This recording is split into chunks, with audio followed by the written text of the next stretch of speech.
Morning guys, Sean here, Hammerhead Garage. What's happening? Just another update video today. I'm out in the shop and look what I did. Got the Tremec back together. Now I didn't film the part about putting the billet shift keys in, but I'll show you what the old ones look like. These are the stock shift keys. They're hollow. See how they're hollow in the middle? Well, the other ones are solid all through here, and they're made out of billet steel. And this is the book I use in case you guys are wondering what book you should get if you're wanting to work on these transmissions, or maybe like a top loader or Borg & Warner T10, ST10, Chrysler 833, Muncie 4-speed, top loader 4-speed. It's one of those essay design books, how to. And Paul Cangialosi, I think that's how you pronounce his name. Anyway, what I did with the synchro, I'll just show you here in the book. That's what the synchro looks like when you pull it apart. It's got spring here, and it's basically, it pushes forward and backwards, and there's little keys.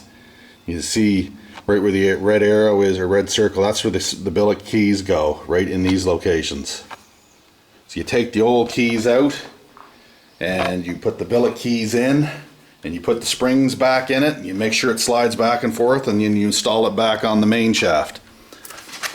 And then when I went to put the thing together, I used what's called anaerobic sealer.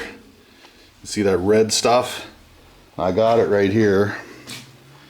Basically what you're looking at. Permatex, and the part number is 51850, and it's a red type of a gel sealer that sets up in the presence of the absence of oxygen, just like thread locker does. The great thing about it is that you can wipe off the excess because it doesn't harden unless it's not getting air. So anyway, it's all back together. There's my new steel bearing retainer. The other one was aluminum, this one's actually steel. And I put the shims in behind that, and it took the stock shim plus a 30mm shim. I tried a whole bunch of different ones and it was too tight.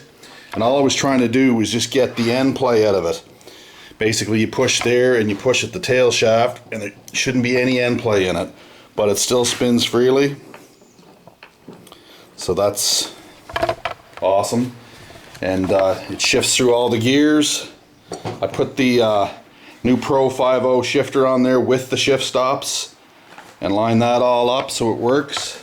And I'll show you, I'll shift it here for you just to show you that it does indeed shift. Just shift it here.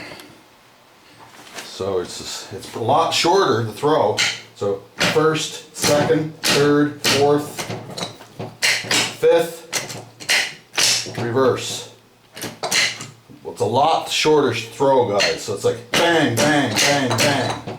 But it's going to be a lot better. I put the Prothane mount on it, or the energy suspension heavy duty mount on there.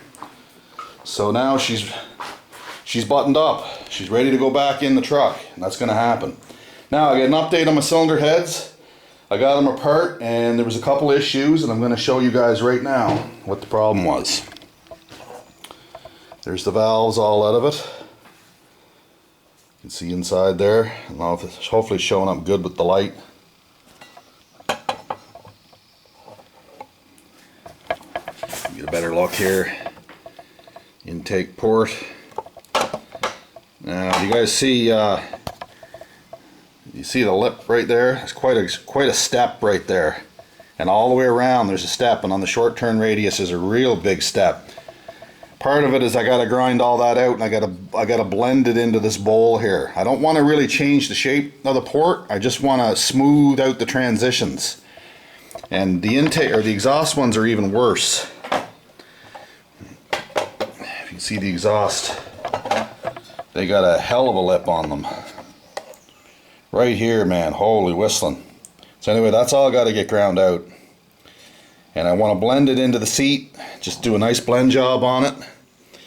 But anyway, we found a problem when we took the valves out. You see the witness marks, these black marks here. See right there? He's got Sharpie marks. That's where the valve was contacting the seat up too high. So it was basically, it was too high up on the valve. So what we're going to do is I'm going to do the port work to these heads, and then they're going to go back to my shout out to Gary at Othcon Machine Shop. Thanks, brother, you're doing me a solid. He's going to do a 5-angle valve job for performance. Also a 30-degree back cut on the valves. I do that with all my engines. It helps low lift flow. But anyway, yeah, there's a good picture right there.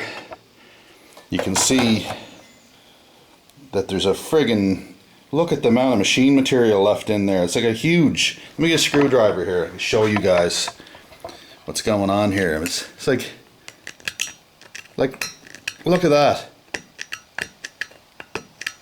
Like, it's just all the way around. That's hurting flow, a lot. So anyway, we're gonna fix all that up.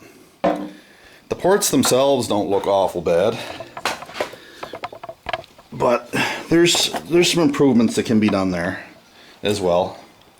I don't know how well this is showing up on video, but those holes you see are for the thermactor. So what I'm gonna do is they're gonna put a rod in there and block them off. So there's some work I can do on the roof. And by the roof, I mean where the holes are there. I can grind a little bit of material away there and just help it. Again, I don't want to enlarge the size too much. I just want to help it flow. The exhaust is the most restrictive on these heads. So that's what we're going to do, is we're going to clean all that up. We're going to radius it, and we're going to blend it. And we may port match, not the exhaust, but the intake side for sure. But anyway, we'll clean all that up. You can see there's some casting flash in there and whatnot, so we'll give that a whirl. Clean that all up, see where we are with it. But other than that, they look good. Checked out the spring pressures, open and close pressures on the spring checker. They checked out at 130 on the seat pressure, and open pressure was 340, which is exactly what these guys said it would be. So that's perfect for a roller cam up to 550 lift. Anything more than that, you're gonna have problems. You don't want to, with these springs, you don't want to run anything higher lift than that. You need better springs. But anyway, we're pretty happy with these heads so far. I'm just waiting on a new angle grinder. I thought I'd treat my porting setup for a new angle grinder, and then we'll get busy and we'll start porting these suckers. There's a good shot of it right there. You can see every one of them. Exhaust too, like it's, man, there's a hell of a lep in there. You can see that, but there's quite a transition right there. We got to get that all smoothed out. That's killing flow. So anyway, we're hoping on some big flow numbers for these things, and flow doesn't tell the whole story, it just tells half the story. It's about the combination of parts, how it all works together. But with these type of heads, with the size of the valves, it's 1'940" and it's 1'555" or 1'550" for the exhaust. They'll flow really well on the street. 180cc runners, 58cc chambers. It's going to make good compression. I'm running a 39 thou compressed thickness Felpro 1011-1 head gasket. She should be rocking, man. I'm expecting to see some real big improvements in power. So anyway, stay tuned. Hope you guys are all having a great day. Stay classy. Thumbs up for War Amps. Okay, cheers.